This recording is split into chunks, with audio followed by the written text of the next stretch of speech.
What's up guys? Ayan, panibagong pagbablog naman po ang ating gagawin guys. Ngayon po ang ating content is, anong mga sagot ko? Nakalikom tayo ng mga tanong galing sa ating mga friendships sa YouTube. And yun po yung magiging topic natin, tanong mo, sagot ko. Ayun po guys, sa mga po hindi pa po nakasubscribe sa aking channel, just click notification bell para lagi po kayong updated po sa aking mga bagong i-upload na video. And guys, simulan na natin.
Kung halimbawa nagkaroon din ng problema ang pamilya o malalapit na kaibigan, sino yung mas unang-una mong unahin? Siyempre mas uunahin mo pamilya mo, diba?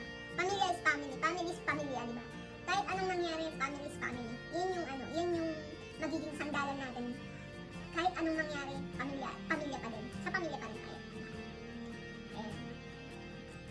Sino mas paniniwalaan mo? Pamilya mo o mga nasa paligid mo na malapit sa'yo? Siyempre mas papaniwalaan ko ang pamilya ko, pero it depends sa sitwasyon. Ako hindi ako masyadong mahilig magpapaniwala eh. Kasi ako yung tipo ng tao na both side tinitingnan ko. Hindi ako doon sa isang side lang. Kahit sa mga kaibigan, hindi ako sa isang side lang tumitingin. Pag pareho kayong kaibigan, pareho kayong titimbangin. Kung sino talaga yung may problema or something na gano'n. Siyempre pamilya pa rin tayo. Kahit anong mangyari, may pagkakamali man yung pamilya natin, hindi yung kakampihan natin sila. Pero kumbaga, titimbangin natin yung way na walang masyadong maagrabyado. Yun guys, family. What are the achievements and goals and failure in your life when you are hearing it? Ano yung mga na-achievement ko? Marami guys, marami. Una, hindi ko pa naman nasasabi na gumanda yung buhay namin. Sabihin, malaki yung tulong kasi mula na nakarating ako dito sa Italy, syempre, nakakatulong ako kahit papaano sa mga kapatid ko, sa magulang ko, tapos sa pamilya ko, napag-aaral ko yung mga anak ko sa magandang school, and then naibibigay ko yung mga pangangailangan nila, medyo, kasi marami akong magandang nangyari sa buhay ko nung makarating ako dito sa Italia. Nakakaiyak guys. At syempre yung mga failures guys, marami din. Siguro yung kaunahang failure din nangyari sa buhay ko is yung naman yung mga anak ko na hindi ko sila nakasama, na alam mo yung ramdam mo yung malayulog na sa'yo. Siguro yun yung number one na failure na nangyari sa buhay ko. And then yung iba mga bagay na lang or something na yun, basta yun guys. Ayan guys, napapayang. Medyo napapaayos namin yung bahay namin, napaayos ko na nabibigyan ko ng mga bagay na noong nasa Pilipinas. Ako, hindi ko maibigay sa mga anak ko. Ayun, nakapagpundar ng mga gamit, nakapagpundar ng mga gamit na noon pinapangarap mo lang, ngayon is hawak mo na, nandun na. Maraming achievements na nangyari. At saka, mga failures din, marami din. Pero, mahabang huwag na natin isa-isahin. Ayan guys. Advantage at disadvantage ng pagdating mo sa Italia. Advantage? Advantage, siguro, ano ba yung advantage? Bigla akong na-blackout. Advantage is, nakatulong na ako sa pamilya ko, na nabibili na yung mga bagay na hindi mo nabibili dati. Disadvantage is, parang pareho lang, diba? Disadvantage is, may mga bagay na hindi natin magawa. Kasi nandito tayo, malayo tayo sa mga anak natin, malayo tayo sa pamilya natin. Siguro yun yung mga disadvantage na mahirap yun yung mga mahirap na bagay na hindi na natin magawa. Kasi nandito tayo, yung mga paano natin papalakihin ng yung mga anak, paano papalaki natin yung mga anak natin as in talagang nasa tamang pagpapalaki. Yun guys. Sino yung dating Noemi noon at sino naman yung Noemi ngayon? Guys, ako dati kasi, para sa wala nang nagbago eh. Siguro, ngayon, yung noon, hindi ako marunong mawak ng pera guys, dati. As in, kasi wala na nag-asawa ako, kasi nga, wala kaming parehong trabaho, is-asa lang kami dati. Hindi ako marunong humawak ng pera, as in, hindi ako humahawak ng pera. Noon, as in, hindi talaga ako, as in, hindi humahawak. Kasi, pag nagpapadala yung mga hipag ko, yung asawa ko ang humahawak ng pera. Siya yung namimili ng lahat. Wala akong pakialam, hindi ako nagbabudget sa bahay, hindi ako nagbabayad ng mga kuryente. Hindi. Kahit na may tindahan kami nun guys, hindi ako ang yung siguro sa tindahan yun, namimili ka ng paninda, ganun. Pero yung nagbabudget as in sa pamilya, pambili ng gatas, diaper ng mga anak, hindi ako guys, yung asawa ko. Siya yung noon. Kaya, ang malaking pagkakaiba yung ngayon is, ayun, natuto akong kung paano pahalagahan yung ultimo sintimo. Kasi siguro naramdaman ko yung hirap.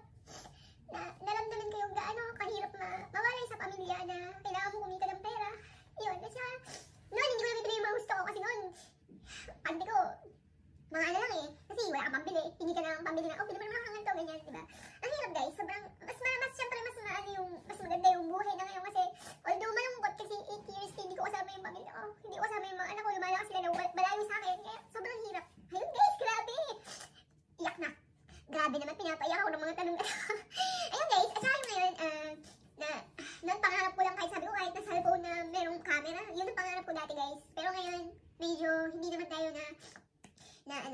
hindi naman tayo nalilate, sabi ko, nalilate kasi yun tayo, kumbaga noon hindi tayo nakakapagpundar para sa sarili natin, ngayon nakakapagpundar na tayo. Ngayon, may itim ako ngayon, medyo pumuti na ako kasi iba na yung dito, yung panahon, hindi nakakaitim masyado kasi hap-hap lang ang panahon. Pero pag nag-alaw na ulit, mangingitim na ulit tayo. Ayan guys, ano ba yan mga tanong? Kung wala ka sa Italy ngayon, saan bansa mo gusto sanang pumunta at magtrabaho at bakit? Dati kasi guys, kasi yung sa hirap ng buhay, asa lang kami sa pamilya ng asawa ko. Noon gusto ko mag-Saudi. Sabi ko, para makatulong ako, makapagpundar, kasi gusto ko noon magkaroon ako ng tindahan na maraming laman.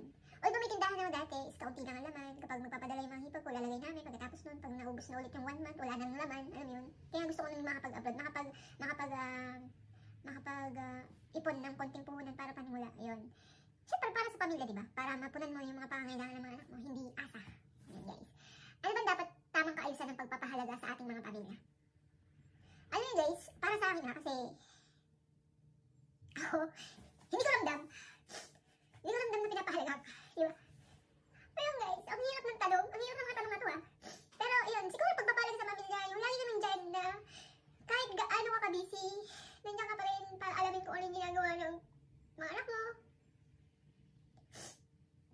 Anong ginagawa ng mga anak mo? Kumain na ba sila? Although hindi sapat kasi magulang ka eh, dapat nandun ka, ikaw yung naglalaba, ikaw yung nagluluto, ikaw yung nagtatanong kung ano yung mga pangangailangan nila. Pero ang hirap guys kasi malayo nga tayo. Malayo tayo sa kanila, malayo tayo sa mga mahal natin sa buhay. Siguro yun na lang. Pero pag minsan kasi, ako kasi yung tipo ng tao, pag ramdam ko hindi mo, wala akong halaga sa'yo. Yun, paparamdam ko rin sa'yo na, wala lang. Kasi ang hirap guys eh, ang hirap, paano ba papahalaga? Siguro para sa akin sa pamilya ko ngayon, is yun. Gano'n lagi kang updated sa kanila kung ano yung ginagawa nila, kung ano yung nila, kung ano yung mga pangangailangan nila. Although, wala ka doon in person, wala ka doon in yung mo. Yun ang para sa akin sa pagpapahalaga sa pamilya. Saan mo inaaksaya ang oras mo? Sa YouTube. Sa YouTube ko inaaksaya ang oras ko pampananggal ng stress guys. Ayan. What is your proudest accomplishment? Siguro yung napag-aaral ko sa magandang school sa mga anak ko. Yun guys. Alin ang maganda ang nagbibigay o binibigay? Siyempre guys, yung nagbibigay. Kasi yun yung mas maganda eh. Yun yung mas pinagpapala ni Lord, yung mga nagbibigay. Pero syempre, kung hindi rin din naman natin kaya magbigay ng tayo ng naaayon at naaayon at saka na nararapat lang guys. Yung alam natin kaya natin magbigay yun. Grabe. Gang ilang taong ka pa maglalagi dyan sa Italia at bakit? Siguro guys, hanggat hindi ko pa napagtatapos yung mga anak ko, yun yung pinaka-target ko talaga. Yun yung isang main goal ko, mapagtapos ko ng pag-aaral ng mga anak ko. Kasi yun yung hindi ko nagawa sa buhay ko. Kahit gusto ko mag-aaral that time ng bata ko, hindi ko nagawa kasi mahirap na buhay lang kami. Yun yung gusto ko maibigay sa kanila. Mapagtapos ko mapag-aaral ng mga anak ko. At yun yung stay na, hanggat hindi natatapos ang pag-aaral ng mga anak ko, siguro stay ako dito. Yun guys.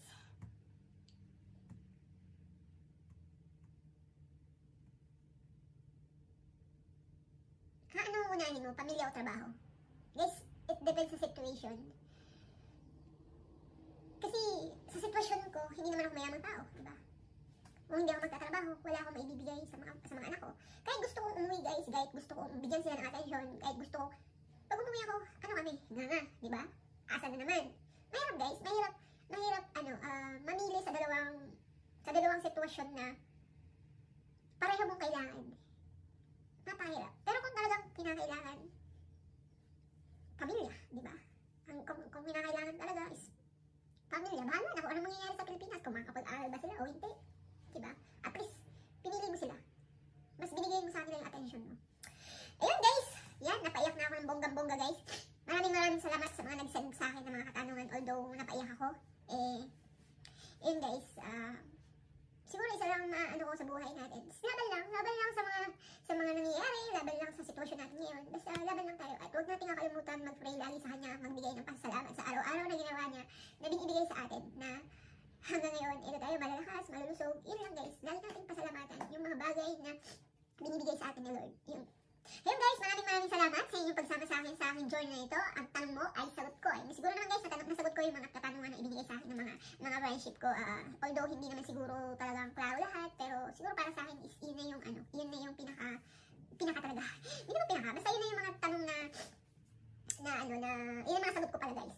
Ayun guys, maraming salamat. Sa mga hindi pa po nakasubscribe sa aking channel, please guys, subscribe and click the notification bell para po lagi po kayong updated sa aking mga bagong i-upload na video. At sana rin po meron kayong natutunan sa akin at may hindi na po natutunan, is may napulot po kayong aral sa aking mga